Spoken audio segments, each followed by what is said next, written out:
的故事都好有趣嘅喎。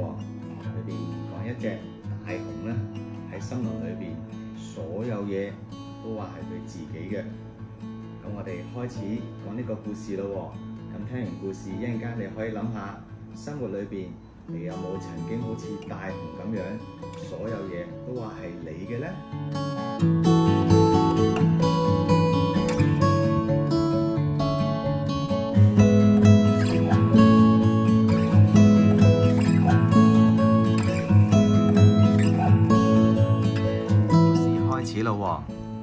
你睇下個書名，這是誰？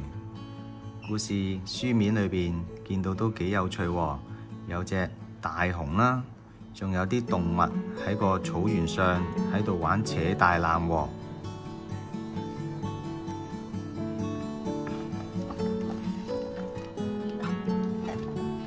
好啦，森林裏邊住咗一隻好大好大好大嘅大毛熊。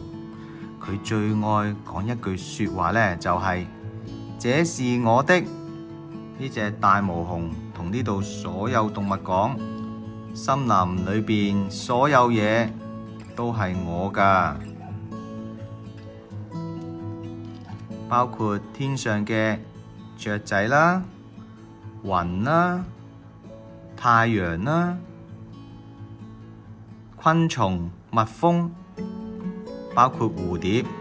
呢隻大毛熊都話全部都係我㗎。森林裏只要大毛熊佢見到嘅嘢，佢都會話這是我㗎。最後森林裏邊其他嘅動物通通都被佢趕走晒啦，因為喺森林裏邊所有嘢佢都話係佢嘅。所有呢啲動物佢都唔俾佢哋一齊玩，一齊擁有。整個森林裏邊淨係剩翻呢幾隻兔仔，佢哋都跑翻去佢哋嘅地洞裏邊匿埋咗啦。呢啲兔仔決定呢，唔理呢隻大毛熊，要翻到屋企舒舒服服咁樣瞓覺啊！一大清早，幾隻兔仔又開開心心咁樣出咗嚟玩。佢哋去到田裏邊，諗住採摘又香又甜嘅紅蘿蔔，準備好好咁樣食一餐。冇諗到啊，呢個時候大毛熊又走咗過嚟，大叫：係我㗎！佢將全部兔仔都趕走，仲搶走晒佢所有嘅紅蘿蔔。雖然佢一啲都唔鍾意食紅蘿蔔，但係佢都係霸住所有嘅紅蘿蔔，都唔俾兔仔去食啊！同學，你覺得呢隻大毛熊係咪好霸道呢？好啦，啲兔仔於是就去到城堡裏邊，好開心喺度玩捉迷藏喎。同學有冇玩過捉迷藏啊？大毛熊又跑過嚟啊，仲係好生氣咁樣大叫：呢度捉迷藏嘅地方係我㗎！呢啲兔仔嚇到即刻走咗啊！大毛熊亦都喺度諗下玩捉迷藏，但係其實一個人點樣去玩捉迷藏呢？小兔仔於是就去咗河裏邊比賽游泳喎。冇諗到大毛熊亦都跳埋落去個河裏邊，仲大聲咁樣講：係我㗎！佢去嚇啲小兔仔，小兔仔仲拼命游返上岸，跟住就走咗啦。大毛熊喺個河裏邊游得又快又好玩，但係大毛熊覺得點解冇人同佢拍手加油打氣嘅？小兔仔於是就返去佢嘅地洞，但係竟然佢發現大毛熊又霸住咗佢嘅地洞。大毛熊夾硬將佢個身體塞咗入個地洞，將小兔子嘅家逼到好滿好滿。大毛熊仲好得意咁樣話：係我㗎。其實大毛熊俾呢個小小嘅地洞逼到已經係唞唔到氣㗎啦。森林裏邊終於只係剩返大毛熊。大毛熊佢發現自己好似一啲都唔開心。佢望住整個森林，細細聲就咁講：係我㗎。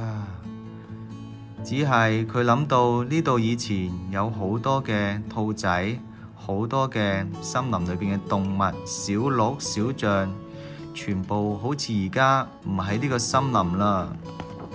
佢應該有啲後悔啊！佢好懷念以前嘅日子，喺森林裏邊好多唔同嘅動物喺個草原上度玩。同學，你覺得大毛熊係咪應該要揾返森林裏邊啲朋友呢？如果佢趕走晒森林裏邊嘅動物，所有嘢都話係佢嘅，咁究竟仲有冇人同佢玩啊？大毛熊開始覺得要同返所有嘅森林裏邊嘅動物做返朋友。呢個時候，小兔子趁住大毛熊瞓咗覺，又偷偷咁樣出返嚟森林，爬上樹上，好開心咁樣採摘蘋果。冇諗到大毛熊醒咗，仲係悄悄咁樣行過嚟，越行越近，越行越近。小兔仔好驚啊，抌低晒啲蘋果就即刻跑啦。佢哋拼命咁跑，大毛熊喺後邊一路拼命咁追。突然間，小兔子聽到嘣一聲，好似地震一樣。你估下發生咩事？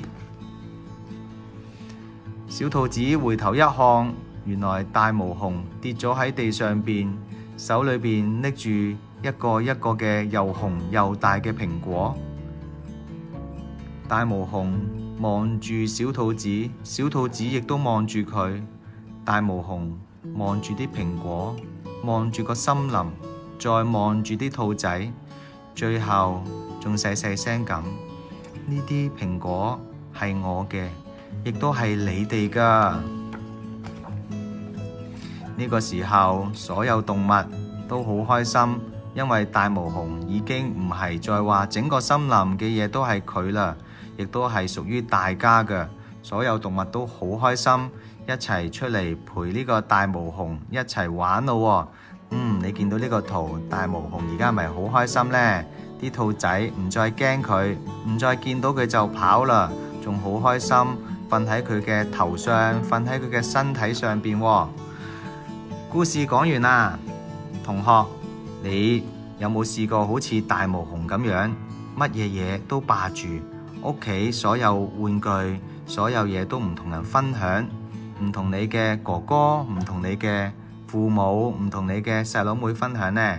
會唔會所有嘢你都係霸住呢？如果你經常係咁，可能你會冇晒朋友喎。喺學校都係喎，我哋都要學識禮讓，互相幫助。好啦，下次再同你講故事啦，拜拜。